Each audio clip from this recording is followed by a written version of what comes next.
good morning to all of you. This is Lavanya Rupar, Assistant Professor in the Department of Commerce from Jamunilal College, Hajipur. Our today's topic of discussion is basis of charge of income tax, which comes under Section 4 of Indian Income Tax Act 1961. So there are certain principles which form the basis of charging income tax. Means कुछ सिद्धांत है जिसको follow करते हुए हम लोग income tax को calculate करते हैं. तो कुछ पॉइंट्स है इस सिद्धांत के अंदर जिसको मैंने ऑलरेडी नोट डाउन किया हुआ है. Now I am going to explain in front of you one by one. So the first point is income tax is an annual tax on income. आपका इनकम पर हर साल टैक्स लगेगा. दूसरा, income of previous year is taxable. Means income किस year का होगा? Previous year. और उसका टैक्स का पेमेंट कब होगा? मीन्स इनकम है प्रीवियस ईयर का और उसका टैक्स लायबिलिटी कब बनेगा? कब टैक्स का पेमेंट करोगे आप लोग? असेसमेंट ईयर में. सो मैं यहाँ पर डिफाइन करने जा रही हूँ. Previous year stand for PY stand for previous year.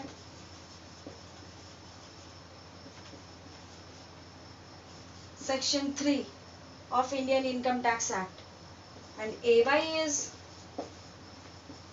assessment year,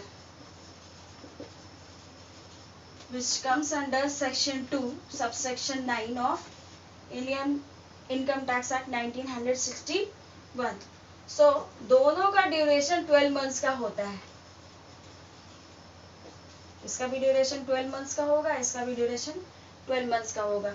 और दोनों ही स्टार्ट कब होता है? 1 अप्रैल. और एंड कब होगा? 31 मार्च को. डिफरेंस ये है दोनों में कि प्रीवियस ईयर का इनकम बट उसका टैक्स कब लगेगा? Assessment year. वही यहाँ पर मैंने नोट किया हुआ है, income of previous year is taxable in the next following year. Means previous year के जस्ट बाद जो ईयर आएगा उसको असेसमेंट ईयर बोलेंगे. सपोज अगर मेरा प्रीवियस ईयर 2019 to 20 है तो असेसमेंट ईयर उसके बाद वाला ईयर होगा 2020 to 2021. और इस ईयर का इनकम उसका टैक्स कब पे करोगे आप? असेसमेंट ईयर में, जिसको डिफाइन किया गया है.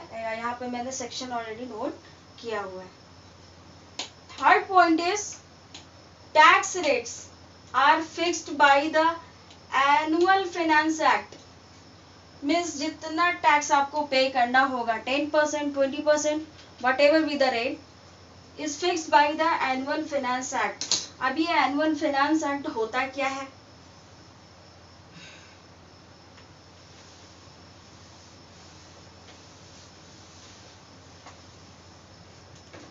आपको पता है government every year budget prepare करती है और उस बजट को कहाँ पेश करती है?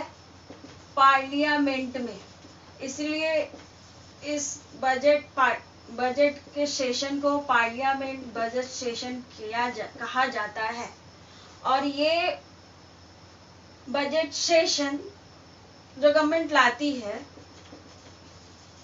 तो ये फाइनेंस मिनिस्टर रिस्पॉन्सिबल होते हैं उसके लिए. तो फाइनेंस मिनिस्टर एक बिल प्रिपेयर करते हैं इस बजट को लाने के लिए, जिसका नाम होता है फाइनेंस बिल. और जब इस फाइनेंस बिल का अप्रूवल कहाँ हो जाएगा? पार्लियामेंट के हाउस में. प्लस एसेंट मिल जाए. एसेंट किसका अप्रूवल? प्रेसिडेंट का. तो यही बिल कन्वर्ट हो जाता है किसमें? फाइनेंस एक्ट में. और इस फाइनेंस एक्ट में जो भी टैक्स का रेट होगा, जो गवर्नमेंट टैक्स रखेगी इस फाइनेंस एक्ट के अकॉर्डिंग, उसी रेट के अकॉर्डिंग आपके इनकम पे टैक्स लगेगा every year. So the third point is clear. Fourth, tax is charged on every person's every person as defined in section 2 subsection 31। Every persons में कौन कौन आएंगे, मतलब सभी पर्सन्स को टैक्स देना पड़ेगा, और वो पर्सन्स किस में आने चाहिए, सेक्शन 230 सबसेक्शन 31 में। तो वो कौन कौन से पर्सन होते हैं?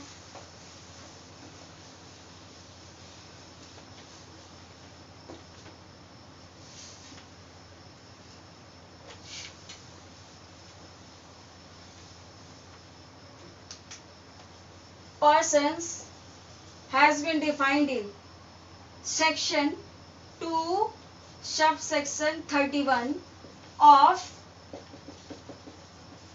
Income Tax Act 1961 which include the following। अब यहाँ पर पर्सन का मतलब क्या होगा, एसएससी।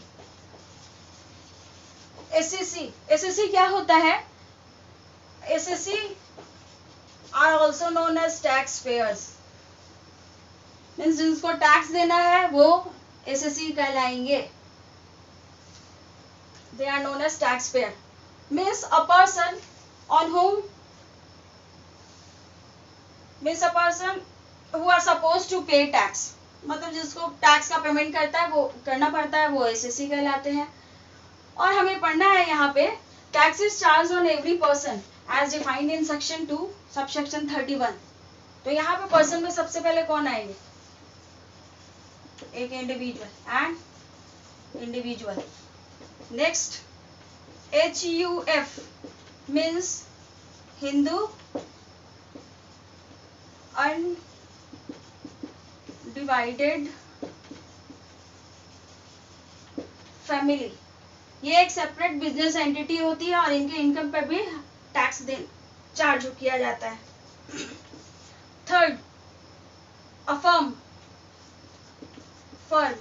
एक partnership firm. Fourth, a company a firm and individual. Company form of organisations मैंने बताया ही था। कॉर्पोरेशन टैक्स मीन्स कंपनी अपने इनकम पे टैक्स देती है, तो कंपनी भी पर्सन्स का पार्ट है। अब हो गया, उसके बाद हो गया AOP। AOP means associations of persons. अब यहाँ पर एसोसिएशन ऑफ पर्सन्स का मीनिंग क्या हुआ, means persons combined together for the promotion of joint enterprise but they are not legally a partnership firm। और इसी में BOI भी होते हैं। BOI का फुल फॉर्म होता है बॉडी ऑफ इंडिविजुअल्स, मतलब वो लोग एक ट्रस्टी का स्टेटस होता है उनका, एग्जीक्यूटिव्स का भी स्टेटस होता है, और इन लोग को भी हम लोग पर्सन्स में इंक्लूड करते हैं एज पर सेक्शन 2 सबसेक्शन 31। फिर नेक्स्ट है a local authority. Local authority में म्युनिसिपल कमीशंस, म्युनिसिपल कमिटी, यही सब आएंगे। ठीक है, तो ये सारे जो भी हैं वो पर्सन्स के पार्ट होंगे और इनके इनकम पर टैक्स लगेगा। Next point is tax is charged on the total income of every person. Every person को तो मैंने बता दिया कौन कौन से पर्सन आते हैं। Computed in accordance with the provision of this act. This act means income tax act, मतलब टैक्स जो भी चार्ज किया जाएगा टोटल इनकम, मतलब कोई इंडिविजुअल है या HUF है, फर्म हुआ, कंपनी हुआ, AOP हो गया, तो उनके टोटल इनकम पे टैक्स लगेगा। और फिर लास्ट पॉइंट है income tax is to be deducted at source.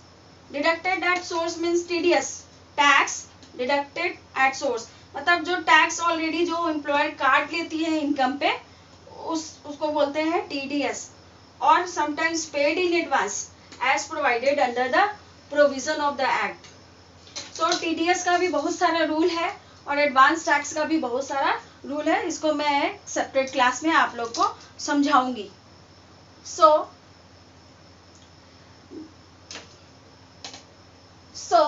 today we learned about basis of charge of income tax act.